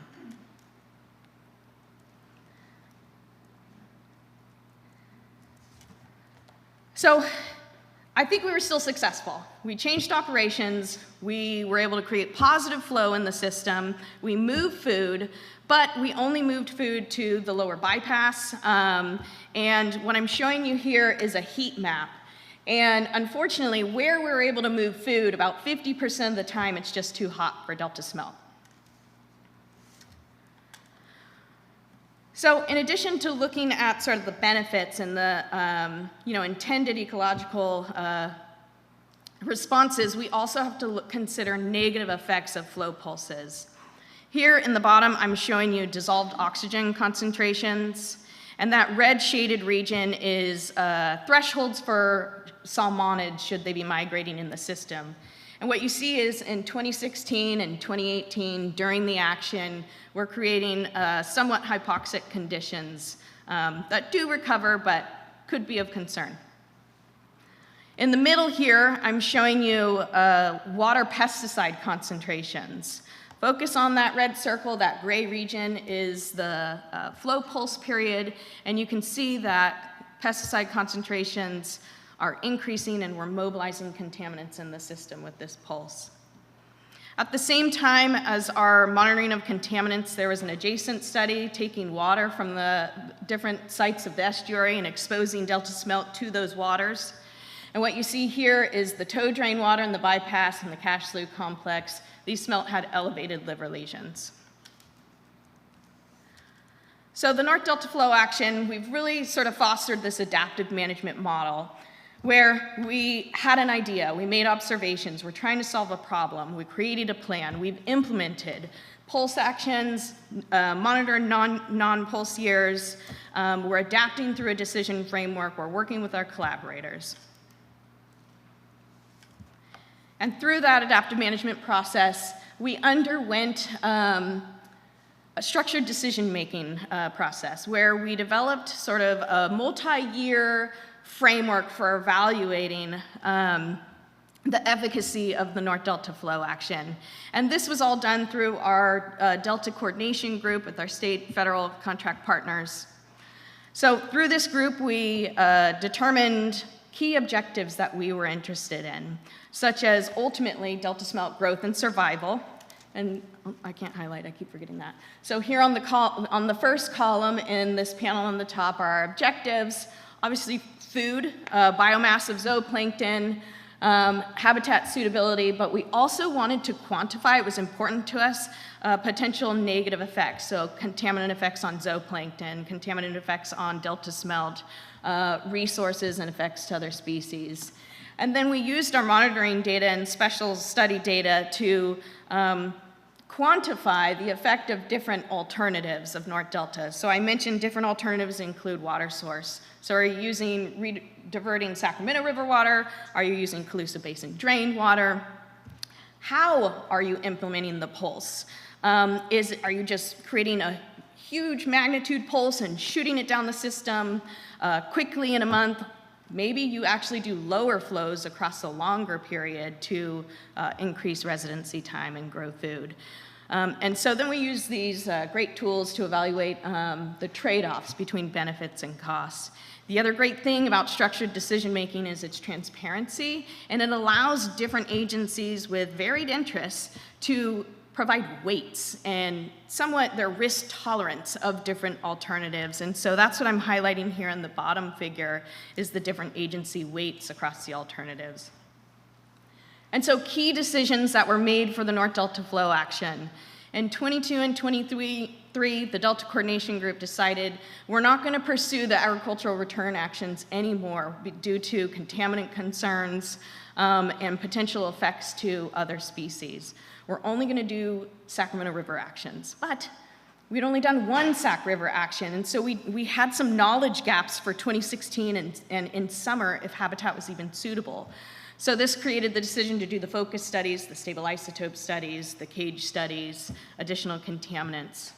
And it's following the synthesis in those focus studies that DWR and the Delta Coordination Group, through review, sort of decided it's no longer worth it to pursue this action. The localized benefits do not outweigh the cost. And so we've terminated the North Delta flow action to reinvest in other food subsidy experimentations in Sassoon Marsh. Oh, I'm running out of time. Last two. And so some key outcomes.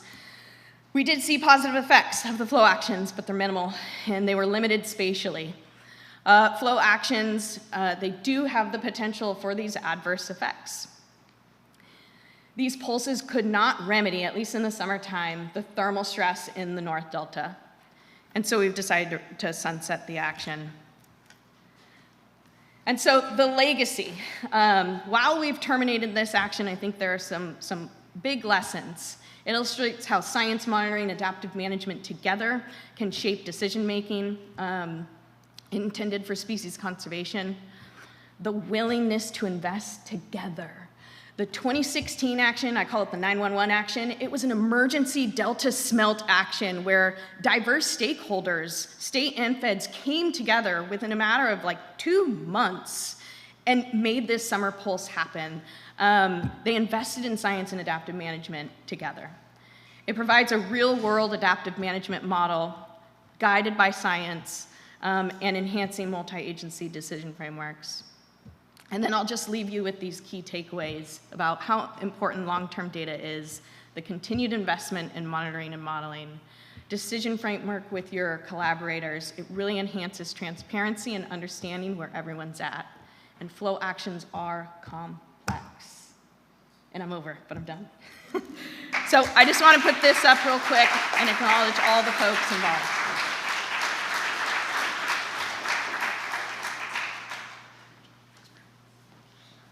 All right. There we go. All right. Well, thank you again to all of this session 1 speakers. That takes us to the Q&A. And we've actually made up on time from a late start, so awesome job for all of the speakers. So thank you. We got a few questions submitted using the QR code, but feel free to add some more if you wanted to. The first question is for Michael. Michael Anderson. The question is, what are some of the diverse economic benefits of improved perception and reservoir storage forecasts? And I think Melinda had a microphone that I was going to have her, oh, there she goes, sorry. Thank you, Melinda. And actually, yeah, the microphone will only be for the speakers who are just up here. Sorry to make you run around.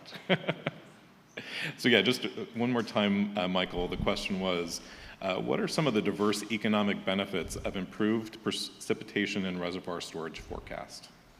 All righty, so when you have more time, you have more options. When you have more options, you have the ability to understand where water can be put to its best purpose, which means there's more value to be gained, be that from an environmental or municipal industrial, or storing for future uncertainty. How those are quantified, probably still a work in progress. I look to my economists, that's not my field. However, precipitation forecasting, we understand what's coming, allows us to know where we have risk, where we have opportunity, because it takes time to move equipment people to get them in the right place at the right time to be able to do some of the actions we think will work. And that points us to our last talk, which really talks about sometimes you have to go through this and try it and get people willing to work together. But the forecast buy you time to actually try that. So we'll aim there. Awesome. Thank you, Michael. All right. The next question I think would be for Darren. The question is, What opportunities has your team found to enable lessons learned and data quality best practices to improve emergency response for other regions? I think the primary lesson is having that bank of knowledge and models. We've continued advanced planning since I started here at DWR in 2018. You know, I was not here for the 2017 event, so the next activation was this 2023 flood event, and so a lot has been done, and MD here and Abdullah, I see some familiar faces from our team that have met more regularly now, quarterly at least, to keep that muscle exercised, all the models, the inventory of models that we have throughout the state. We never know where those atmospheric rivers will land or concentrate in precession, and so much of what we need to do is in areas where we don't have the information that we do in, say, the Central Valley. And so collecting more data, working with our floodplain management planning group branch and scoping and looking for the opportunity to do statewide hazard modeling. And I should mention the Triton model too. I think there's investment in tools for statewide analysis. So yeah, always more science and more data is what we're focused on. Great, thank you, Darren. All right, the next question is for Brett. So the question is, can you expand on your idea of holism for spring run life history diversity as it relates to the challenge of managing 4 distinct runs of salmon? I guess this is where I get punished for bringing that up. Well, I think that's an even broader consideration, and why not even like multi-species models? And this might be a really good time to plug the models that the CVPIA program has been investing in for years, the Science Integration Team models, or the SIT models they call them, that are multi-run, multi-species models. And we actually have the models now that we could probably scenario out and I'm trying to think of the right word, but you know, basically take some of these ideas and see how they would work for all these different species and try and come to some kind of a balance. So I guess that's expanding. I guess the question expanded on it for me, and I just kind of riffed on it. Thank you, Brett. All right, the next question is, I'm not sure who it's for, but what are some of the gaps in CDEC data reliability your team found? So I don't know if there's anybody from this morning's session who, I'm not sure who best that would be for, so maybe Darren, I guess. Yeah, thank you, Darren. And just a reminder for folks, if you have the name of the person before the question, then we'll know how to direct it, so. I think we all use CDEC. It's a database for cataloging our scientific observations throughout the state, and it's only as good as the data that is read at the sensor or post-processed or quality assured afterwards. And so in the case of the Tulare Lake, those gauges had been in disrepair. And in what I covered in the presentation, that we had to actually use data that locals are using. So locals, and this is where that communication comes in, there's more data than you may not be aware of. Toltalk is a type of gauging purveyor or consultant that's out there putting gauges in streams for cities and counties everywhere. There's all these private products out there, and so in this instance we had great sharing of data, and so we were able to get whatever they had locally, but also suggest other locations in areas where we had blind spots. So yeah, there's you'll take anything in the moment when in that case. Thank you, Darren. All right, and this question seemed like it's more for all the different session 1 speakers. It said, I'd like to hear more about standardized data collection and standardized data management from our speakers. So I don't know if that resonates with anybody to, to speak to. I'm going to guess, just not because I'm an attention hog, but though I am. But I did skip through that our data management system slide.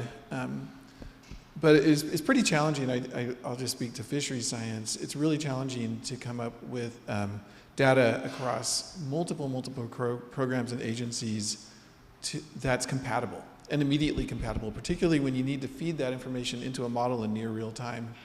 And I think the solution that we found was we decided to develop a field-based data entry app that made all fisheries data immediately compatible from the moment people are entering it in the field. But on top of that, we decided to make that app make people's jobs easier rather than harder. And so I think ultimately you just have to work with everybody. Everybody who's working in these systems has to be invested in whatever the solution is. And I don't know if that helps answer that. It's more of an approach for getting compatible data across the system, but that's the way that we try and do everything more from the carrot than from the stick. Do you think that addresses the question? I think so, yeah, and I don't know if anybody else had anything to add, but if not, we can move to the next question. All right, I think this may be for Michael and Darren. Do we expect the constricting of National Weather Service to impact forecasting? How much, what alternatives exist? All right, so you might have noticed the past 9 months have been a bit of an adventure for our federal partners. The outcome is there is reduced staff, there is reduced capability with our federal partners. This does present risks as we head into the new water year. The state is working to try and work with our partners to find ways to mitigate this risk to some extent. But be aware we are not able to fully reduce that risk, and that will be part of the adventure of this coming winter. Thank you, Michael. All right, the next question is for Britt. What are the future Suisun Marsh Delta Smelt related adaptive management habitat improvement actions? I think I have 3 questions. I'll just answer them all.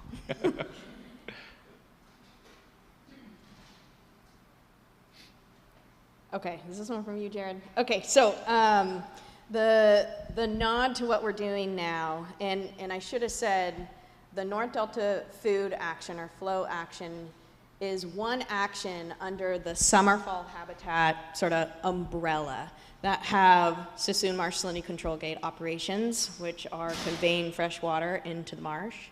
And the new food action that we're looking into is managing wetlands in summer in the marsh. So duck clubs, DWR lands, CDFW, and can we flood those lands, create food, and then drain those into the marsh, and if Delta Smelt are there, providing them higher food. There are other non-flow actions that are being discussed, such as removal of species, vegetation, supplementation, like I mentioned. So there's a suite of sort of adaptive management conservation actions for the species right now. And I saw one of your questions got blurred out, so I don't know what happened there. The other one was, Britt, are there reasons the food subsidy didn't work as hoped that may reflect on hope for the subsidy actions?